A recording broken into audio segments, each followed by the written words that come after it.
Welcome back. A professor at MIT named Gordon Chang was charged with hiding work he did for the Chinese government while also collecting dollars here in the U.S. to do nanotechnology research.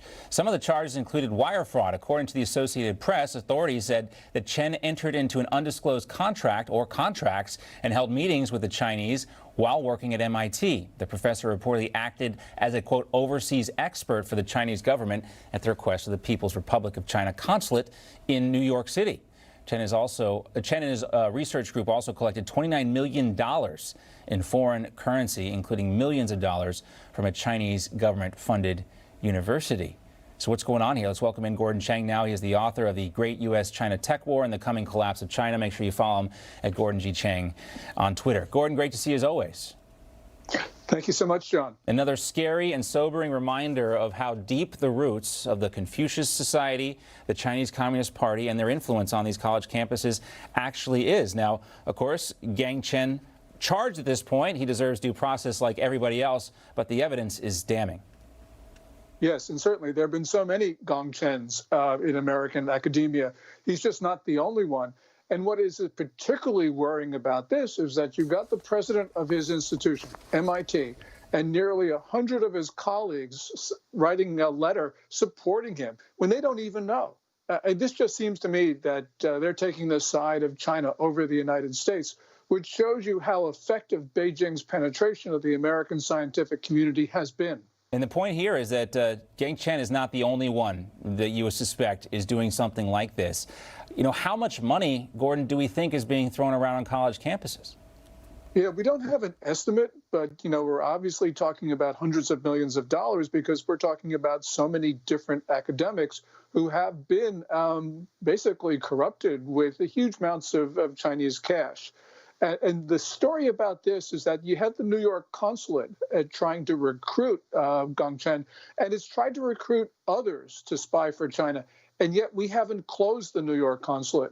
That's a failure on our part, John. Yeah, we've talked about the San Francisco consulate. We've also talked about the one in Houston as being hotbeds for espionage activity for the Chinese Communist Party, but yet the one in New York remains open. Now, something else we're learning today, too, Gordon, is that in 2020, China surpassed the United States as the world's top destination for new foreign direct investment. New investments into America from overseas companies fell by 49% last year.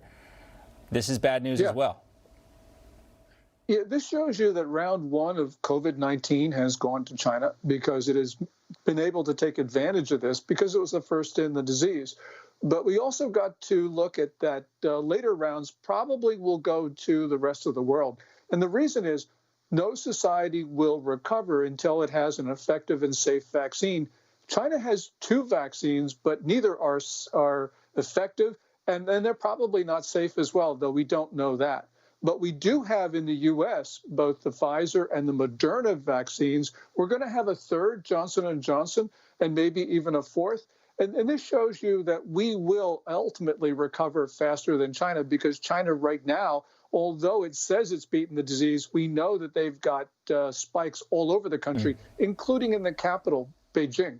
You know, another interesting story I saw over the weekend, Gordon, is how China wants to use COVID for foreign policy ends. They are pledging to donate, tons of new doses of the vaccine to Pakistan. This is very interesting as well because this is China trying to influence other countries. And you talked about the effect it's having on the United States and foreign investment here. But this is another way they're trying to pull these strings and use the virus to benefit themselves. Yes, China has what's called vaccine diplomacy, and it has initiatives around the world, basically to conduct their phase 3 trials in a number of different countries. So, for instance, Morocco, Turkey, Nigeria.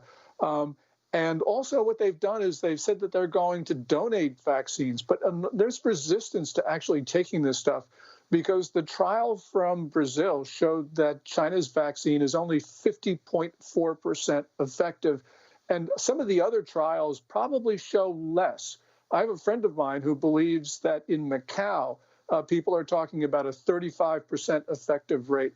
And that really means that China's vaccine is maybe not useless, but almost useless and could very well be dangerous because it hasn't been proven to be safe. Yeah, they want to donate vaccines. They want to give vaccines the same way they want to donate roads and bridges across the world. There are definitely strings attached here and other initiatives at play. Gordon, great to see you as always. Thanks so much.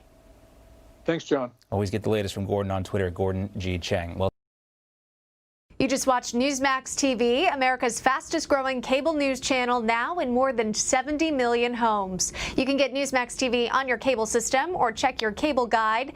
And if your system doesn't carry Newsmax, call them, tell them you want Newsmax TV, because we're real news for real people.